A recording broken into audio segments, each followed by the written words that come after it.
Hello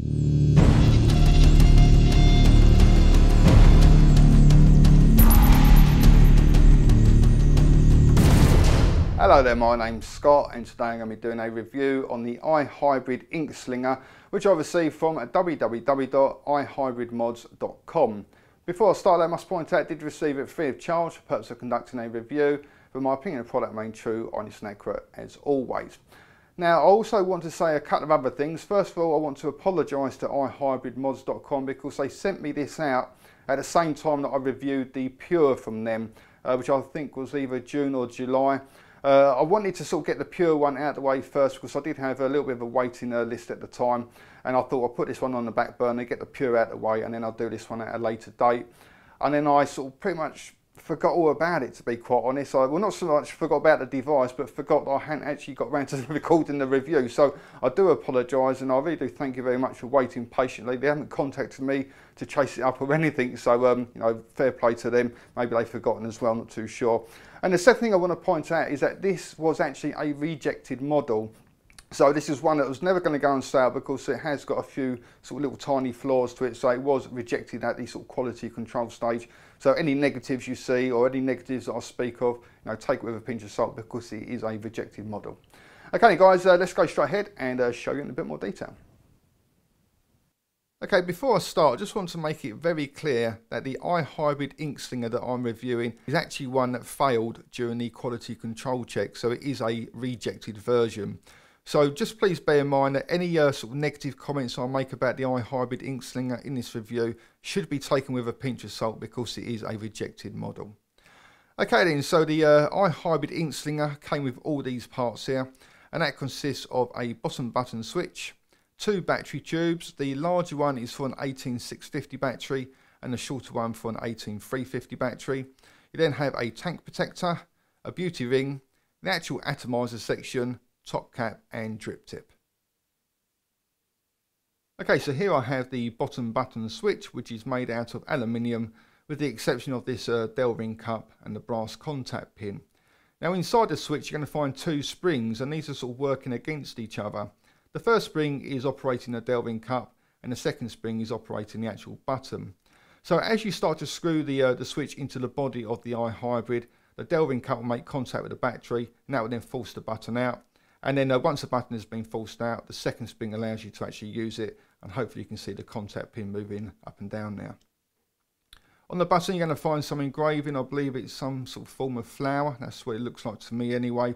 And instead of using a locking ring, it has these 4 feet. So this means you can stand the Ihybrid upright on your desk or your table and it's not going to fire up the atomizer. As you can hopefully see, the actual button itself doesn't sort of protrude further than the feet. Okay, so here I have the two tubes that come included, and one is for an 18350 battery and the large one for an 18650. Now there are a few little sort of issues with this, not like nothing major, but noticeable issues. One is the engraving on the shorter tube seems to be a lot more sort of nicely done. It's a little bit deeper, a little bit more prominent compared to the 18650 tube, and both tubes do look a little bit sort of rough where they've been finished right on the edge there. But like I said, bear in mind this is a rejected model, so take any sort of negatives with a pinch of salt. Okay, so here I have the tank protector and the beauty ring, again made out of aluminium, and all these parts are anodized by the way. Now the tank protector is sort of self-explanatory, it sort of protects the tank, but you do have these little cutaways here so you can see how much juice you got left. And the beauty ring is going to be used if you'd rather not have the tank protector on the Ihybrid. You can use this to sort of cover up the threads. Now the tank protector has this what looks like a key shape cut out. I've noticed that on the engravings on the body it looks like a lock of some sort. Now I'm not too sure what the relevance of keys and locks is with ink slinger, because when I've done a Google for ink slinger all I found was tattoo videos, so I'm really not too sure what the relevance of ink slinger keys and locks are, so if somebody could tell me that'd be great. Okay, so here I have the actual atomizer section, and unlike the other parts this is made out of stainless steel. Got a nice big thick chunky threads here, very good quality threading. Inside you're going to find a brass contact pin. The tank is made out of fused quartz and holds around 4.5 millilitres of e-liquid. The top cap is held in position by a single O-ring, but it does hold it on nice and securely. And then on the atomizer deck, you're going to find your negative and positive terminals, nice sort of simple to use, Phillips head screws, a small fill hole, and the wick hole I believe is around 3mm. The top cap is also made out of stainless steel, and on one side you're going to find ink Slinger very nicely engraved on it, and then on the opposite side you're going to find a chamfered air hole, and the air hole size I believe is 1.2mm. There's no reduced chamber or anything fancy like that, and on top you've got space for a 510 drip tip, and it did come included with a drip tip, so I'm going to assume that they all do, and it'll just go to the top there like so. Okay, so to assemble the Ihybrid ink Slinger, I'm going to take the atomizer section and screw that into the main body. And I'm going to be using the 18650 battery, so I'm going to use the longer tube out of the two.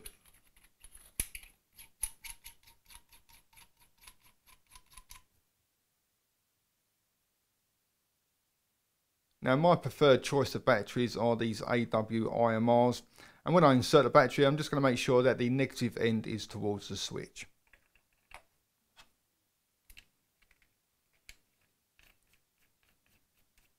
So hopefully you can now see that once the battery is in position and the switch has been screwed on, it then pushes that button out and obviously allows you to use it. Okay, so the next step is to add your wick, wrap your coils and then fill the tank up with some e-liquid. And I will very quickly go through how I've been getting my one all set up. So for my wicks I've been using some 400 mesh cut at a length of 45mm by a width of 30mm.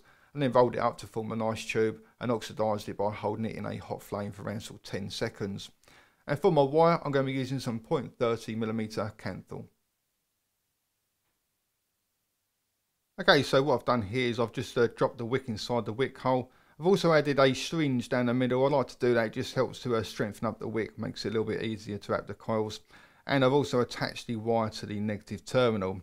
Now what I'm going to do is just wrap probably around sort of 5 coils and then finish it off by trapping it underneath the top screw there.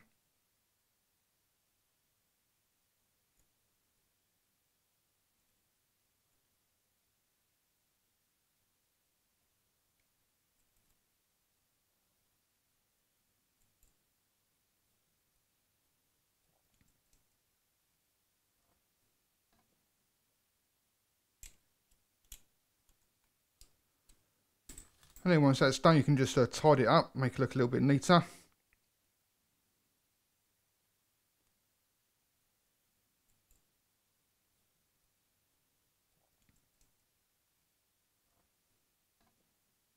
And then what you should have is something that looks a little bit like that. Now to remove the excess wire you can use a pair of cutters, but I prefer to just apply a bit of tension and give it a wiggle, and it snaps off nice and clean.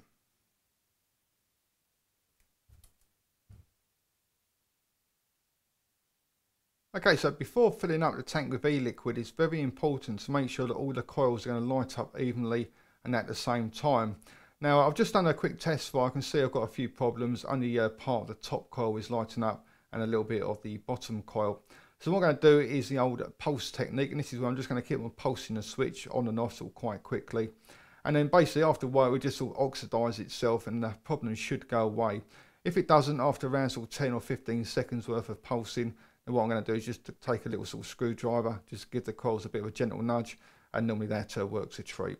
Okay, so I'm just going to start off pulsing and then take it from there.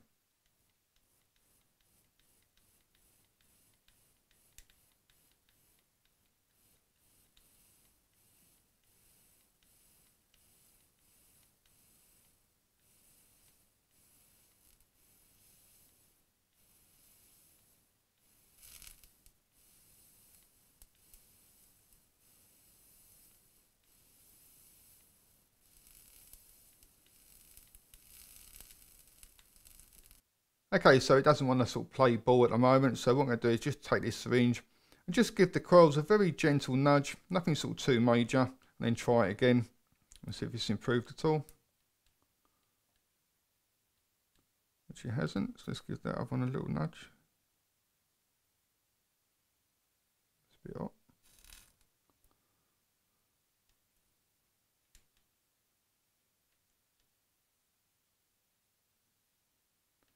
It's gradually getting there. You can see the other coils are starting to light up now.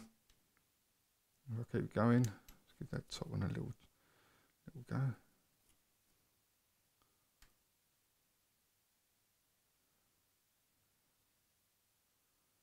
And from this angle and this light, that seems to be okay.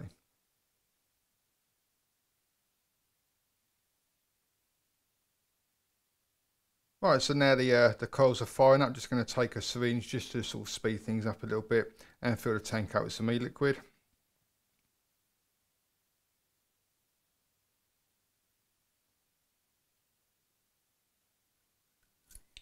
And if I just give that a few seconds to let the capillary action start working, we should get some vapour.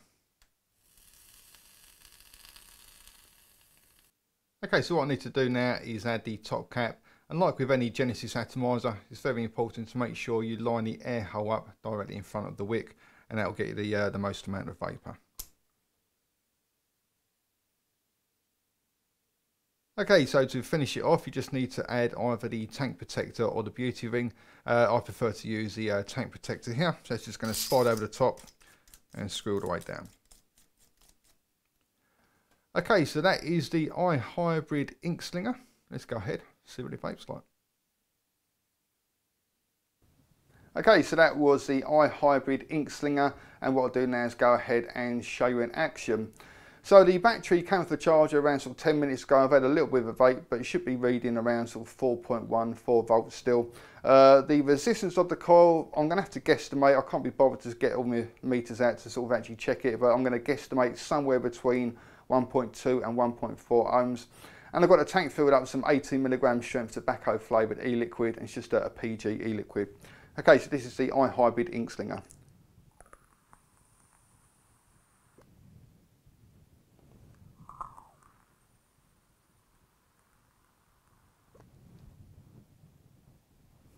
So as you can see, like vapor-wise, you know, it does chuck out the vapour nicely. But what you have to bear in mind though is that the amount of vapour you're going to get will be totally down to how you've actually got it set up. You know, with regards to the resistance of the coil that you've made, the type of e-liquid you're using, whether it's PG or VG, etc, etc. But nevertheless, with the setup I've got here, getting plenty of vapour, flavour and flow here.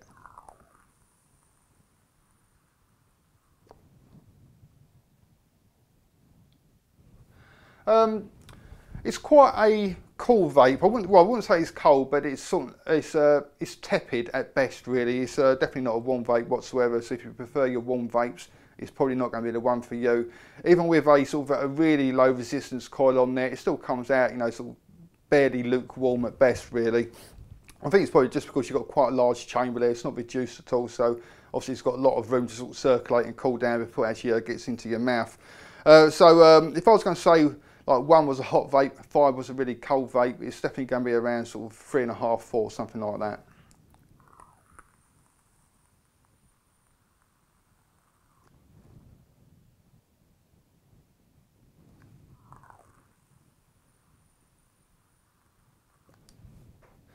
The draw is quite an airy draw. You've got a 1.2mm air hole there. It looks a lot bigger than what it actually is, but I think that's because it's got that sort of chamfer going around the outside of it. But it is around a 1.2mm air hole. And it's quite an airy draw, not as airy as some other devices, but it's definitely more of an airy draw than a tight draw. If I was going to say like 1 was really tight, 5 was really loose, it's probably going to be around sort of, again, sort of 3.5, 4, something like that.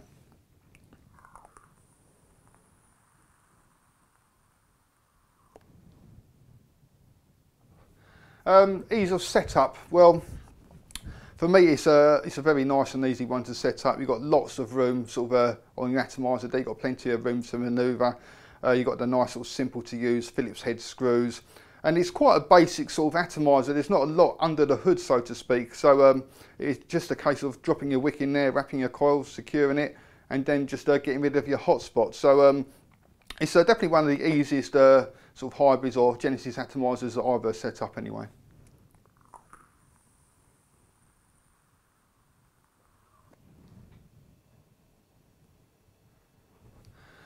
Build quality wise, now don't sort of talk too much about build quality because, like I said, it is a rejected model, so this was never going to go on sale. This was just going to get sort of chucked in the bin or put on the side or something like that. But in their defence, it's, considering it's a rejected model, it seems in pretty good nick to me. There are a few little sort of minor things. One is that the engraving seems to be a lot lighter on the 18650 tube compared to the 18350 tube. The 18350 looks a little bit more sort of deeper cut, the actual engraving. On the 18650 tube there is a very thin sort of line, it really is sort of barely noticeable, but there is a thin line going all the way around it there. And the ends of the tubes do look a little bit sort of roughly cut, but apart from that, I mean, I think they could have quite easily put it on sale and said, look, we'll knock $20 off or something, and I think people would have been still very much happy with it. So, fair play to them if that's their sort of quality control, and obviously it is a very good thing that they did reject it rather than sort of put it up on sale. So in terms of build quality, considering that it is a rejected model, it's actually rather good really. Nice big sort of thick chunky threads on there. When I first got it, it did feel quite horrible screwing the parts together. They was very sort of gritty, didn't feel nice at all, but obviously over X amount of months of using it, all the parts screwed together really nice and smoothly now. They seem to sort of bedded in quite nicely.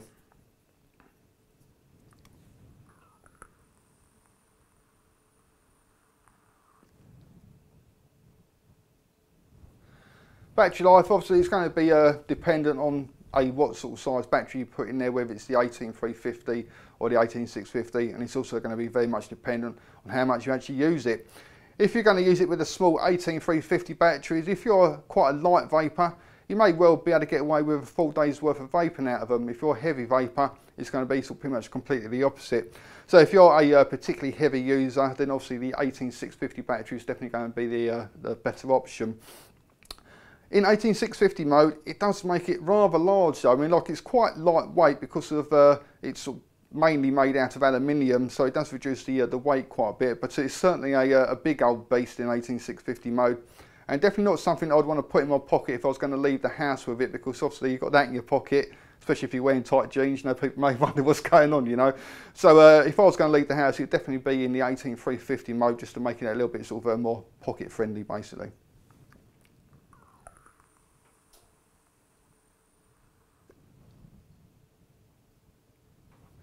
The switch now, again, very much like the threading when I first got it. The switch felt absolutely horrible when I first got it. I couldn't stand it at all. It just felt extremely gritty. Like, it worked, it was responsive. When you pressed the button in, it did fire up, but it just felt horrible to use. It wasn't smooth at all. It just felt like it was catching on something.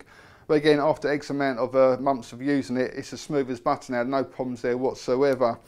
I'm not overly keen on the sort of design of the switch. I would prefer it if the switch was sort of sticking out rather than sort of being one where you're having to sort of stick your fingers in between the grooves. Like, the grooves are quite large, and I've got quite large hands, so I'm getting my finger in there quite comfortably. So if you've got sort of smaller hands, there's not going to be an issue at all. But it just doesn't feel as comfortable compared to sort of other switches. Now, I know they've got rid of the locking ring, but I believe that is because of insurance. Now, I think some insurance companies in America are saying that if your PV has got a locking ring, if that locking ring fails, or if you forget to lock it, then they won't be able to cover you on the insurance. So I think that's why Ihybrid mods, and I think also the Genesis originally got rid of their locking rings simply because, or didn't choose to use locking rings because it is, they couldn't get an insurance company to insure them. I think that's right anyway, so don't hold me to that, but I think that's why they got rid of the locking ring design, because the original Ihybrids did have a locking ring.